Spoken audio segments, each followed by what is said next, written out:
It's all drama anyway.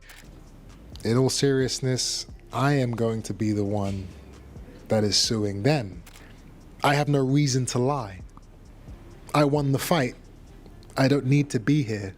It's just ridiculous. I mean, it's just bizarre. The claims brought forward by Chris Eubank have finally been debunked, causing a massive uproar in the boxing community. As the story unfolds one by one, fans are forced to wonder about the lengths the boxer would go to gain attention. Speaking about the incident, British Boxing Board of Control Chief Robert Smith expressed his disappointment at the boxer's accusations against the board and the regulations in the boxing world as a whole. According to Robert, claiming that an ambulance was deliberately stopped while a fighter lay there in a critical condition is an unbelievable thing to happen, having no doubt in the quality of medical support for the boxers at hand. Obviously, I can't say too much about Chris Eubank, as we have taken legal advice, but it's disappointing that anybody would say that any member of the board or myself would do anything detrimental to a boxer's health, and to say that somebody deliberately stopped an ambulance from leaving a venue is quite unbelievable. So that was Robert commenting on unhappy about the accusations of what the board may and might do with fines that they take. We know what they do. They put it into research, medical help, and as much as they can do. We've both known Robert a very long time, and he is very much a stand-up figure trying to oversee what we call the Wild West. Furthermore, while appreciating the medical support provided by the board and executive team of the boxing world, Gareth A. Davies claimed that there is no way that an ambulance would deliberately be stopped knowing there is a boxer fighting for his life in there. Gareth A. also added the fact that the boxing board has one of the best safety records in the world, making it impossible to believe Chris's claims. And also, we've got one of the best safety records in the world. You know yourself that through cases like your own, through Michael Watson, the board went through terrible times, were sued themselves years ago, and they've come through, and there is always medical help on hand. It was chaotic leaving the arena that night, leaving the stadium. I can't imagine that anyone was deliberately stopping an ambulance from leaving,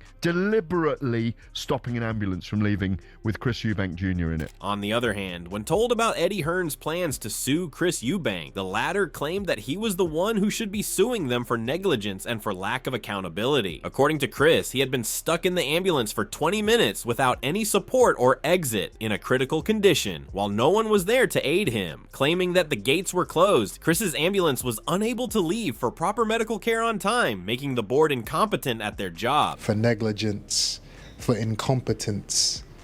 I was in the back of that ambulance for 20 minutes, blocked in, unable to leave, unable to get through the gates that they were refusing to open.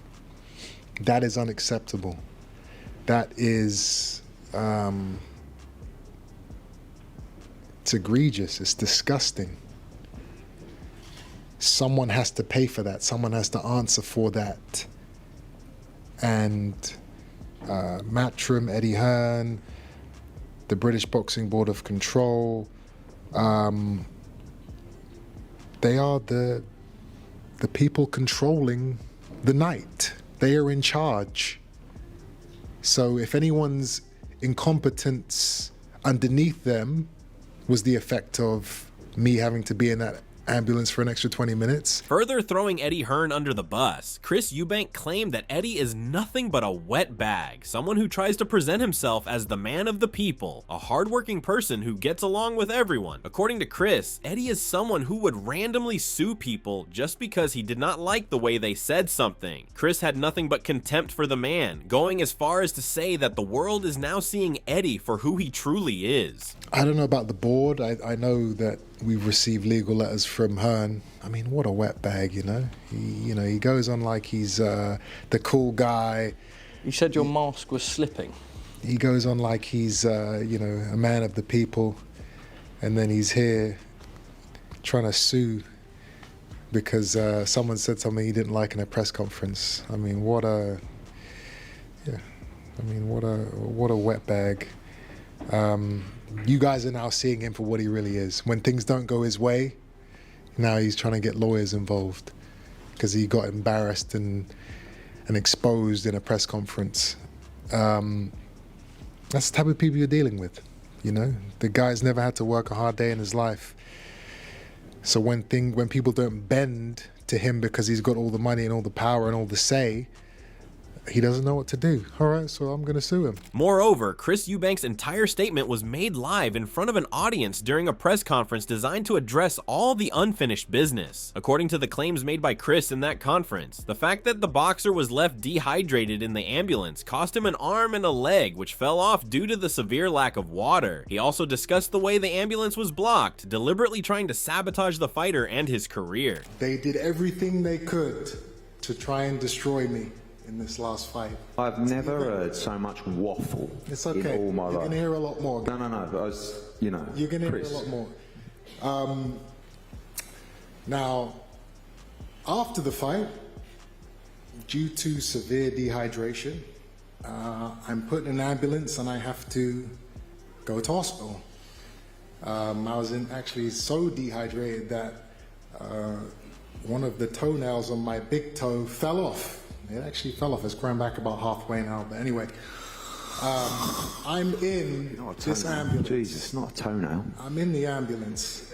And You still got it? these scumbags blocked that ambulance from leaving the stadium for 20 minutes. Furthermore, Wade from the WADE Concept expressed his own opinions about the feud between Chris Eubank and Conor Benn, putting out the suggestion that maybe this entire issue was a mind game played by the boxer to get into the minds of his rivals. On the other hand, Wade argued that making such specific accusations might be detrimental to Chris, considering how impossible they sound as a whole. Sound a little crazy. Again, this could be mind games, and it probably is, just trying for Chris Eubank Jr. just to try to wind up Eddie Hearn and Conor and get them all out of sorts. And if that's the case, he's probably going to be successful. But there's a certain line you can't really, like, the accusations are getting pretty specific. Talking about, like, having security guards walk in front of his van and delay this, delay that, sabotage this. I'm trying to look at this from an unbiased perspective. I don't know how Eddie would do any of that. So again, it could just be completely, and it probably is, Chris Eubank Jr. just winding him up. But you got to be careful how far you go with that, because we know in this game, especially Frank Warren, doesn't play around with that stuff. Frank Warren will light you up and take you to court over claims made against Queensberry and himself. Adding on to that, Wade showed shock at the allegations made by Chris Eubank, where the boxer claimed that the issue was so dire that it could have been a life or death situation. Wade stated that playing mind games is one thing, but throwing specific allegations on Eddie Hearn of not letting his team through to rescue the fighter or not letting the ambulance pass is a whole other risk. This is what I was talking about when I said these things can become a little bit, you can go a little too far with this. Chris Eubank Jr. is alleging that Eddie Hearn, I assume Matchroom, somehow stopped him from leaving the event, somehow had control of the gates in and out of Tottenham Hotspur Stadium, and held him up for 20 minutes. And he's insinuating that if it was a more severe injury than just dehydration, that they would have been responsible for the difference between life and death. This is what I was talking about when I said you can only go so far with that kind of stuff. I don't know how stuff in the UK works versus in the US, but libel and slander, I feel like he's essentially saying that they wouldn't let him leave and go get treatment. Like they were preventing him on purpose from getting medical aid. Further adding to the drama revolving around his rematch with Conor Benn, Chris Eubank revealed to the world that his father is against him going into the ring again, wanting the boxer to retire already before his rematch. According to Chris, that won't happen since he still has the hunger and passion to fight more and prove himself as a champion. However, considering everything that happened in the previous match, Chris does not blame his father for worrying about his son. He doesn't want me to fight. I don't think he wants me to fight in general, not just this particular rematch. I think he thinks that at 36 years old, I should be moving on to different things in this stage of my life. But that is a father worrying about his son. And, he doesn't see the things I'm doing on a day-to-day basis in the gym. I'm still capable. I'm still hungry. I'm still loving dedicating my life to the sport. So retirement is not in my eye line right now. He will be at the fight for this fight, and I would imagine that he will be, I don't know, he was publicly against me fighting in the last fight. Additionally, Frank Smith did not hold back while saying that the entire life of Chris revolves around spinning the narrative to his favor, no matter what the truth is. According to Frank, Chris is trying to get into Conor's head, knowing that the latter can get emotional. However, Conor remained calm under all the weight of the accusations, making Chris's actions fruitless. Frank also claimed that he was not shocked seeing the press conference taking such a dramatic turn, considering the nature of all the people involved. Chris is Chris. Chris's whole life is about spinning narrative. It's what he does day in, day out. But I think you're getting a different reaction from Conor this time. You know, Conor's a very emotional character. Like we've always, you only have to look at him to know that. And that can be a positive, a negative. And I think from the first fight, he's going to take a lot of improvements into the second fight. You've got to imagine that he's never been in an event of that magnitude. Now, Chris hasn't either, but he's been in bigger events up until that time. And there was so much pressure really on Conor of years and years of everything that had gone on. You were thinking it was 3 or 4 years. So I think you're seeing a different Conor Benn. But the truth is, when you bring these people together, you know, Chris, Conor, Eddie, everyone involved, it's always going to create spice. You know, it was a great press conference in many ways. You know, so yeah, I'm not really surprised, to be honest. Adding to it, Frank stated that while he is all for fighters exaggerating their way through their careers, trying to amplify their personality and characters to sell themselves as the best fighter, what a fighter shouldn't do is fabricate that truth and spread lies in the industry, which could ultimately lead to harm. Frank stated that accusations should be brought forth with proof and should not be thrown out if nothing comes of it. Look, they'll have to be dealt with. You know, you can't in life just say things and make things up and think you can just do what you want with no sort of nothing that comes from it. And I'm all for fighters selling themselves, building themselves, but it has to be done in the right way.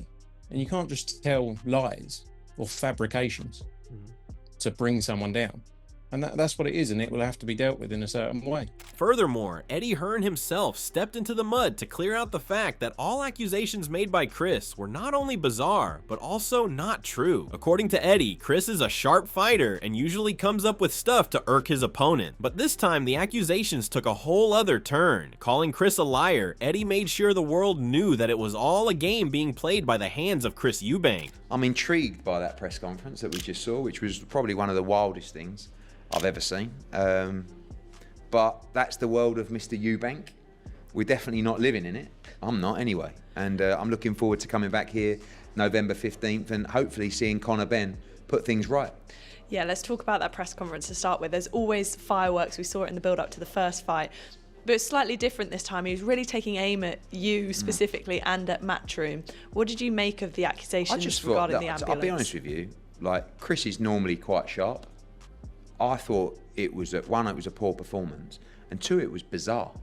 I mean, the accusations that he made, I mean, I'm not really that kind of legal guy that's like, right, but what you cannot do is lie about, you know, and make accusations about me and my company about stopping an ambulance. I mean, it's the most bizarre thing. Additionally, while countering every accusation made by Chris Eubank, Eddie revealed exactly how bizarre the words that came out of the boxer's mouth. According to Eddie, British paramedics log minute by minute what occurs through their line of work, so the ambulance accusation is countered through that. The weigh-in issue that Chris faced was practically in his contract, while the toenail falling off was the last straw for Eddie Hearn to say, enough. You know, he doesn't even know that with the British Boxing Board of Control, there's a log from the paramedics that tell you exactly what happens minute by minute.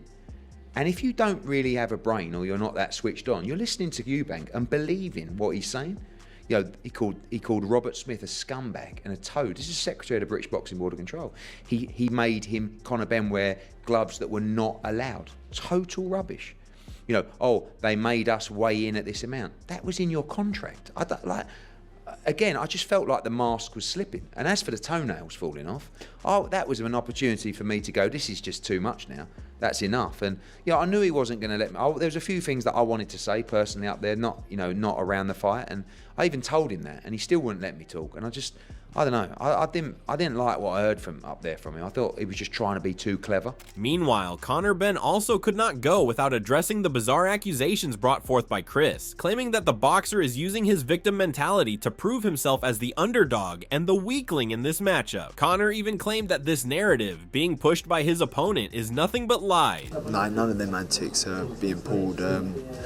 Yeah, at all. None of them antics are being pulled. It's for him going to hospital. I had to go to hospital as well, you know, and had to have precautions and checks. And yeah, it wasn't great for me either, you know. But that's what you get for a 12 round war. There ain't no not sitting here, you know, playing my violin, or it's just what happens when you have a 12 round fight, a hard fight. As for all the antics and there's none of that. We don't wish anyone ill. Do you know what I mean? You know, you could say the same when he slapped me, punched me, whatever it was. You know, it's like he's got to play this victim card. He needs to shift that victim mentality, or it's the narrative he's pushing. So whatever he's doing, it really don't concern me, man. Further adding to that, Conor claimed that his opponent, Chris Eubank, was an hour or so late for the weigh-in time himself, leaving no room for a fault to emerge from any other side. Conor also taunted Chris by calling paranoid, stating that if that is the reality the fighter wants to live in, then that's fine, but the made-up reality has no connection to the truth. In the end, Conor called it all rubbish, completely done with the unnecessary drama created by his opponent. The wait, he was an hour late or an hour and a half late. So he missed. He ran out of his own time by turning up an hour and a half late. I mean, I don't. It's all rubbish. It's all rubbish. But I mean, if that's how he feels and that's his reality and that's what he thinks and that's what he thinks. But it sounds very, you know, much like paranoia to me.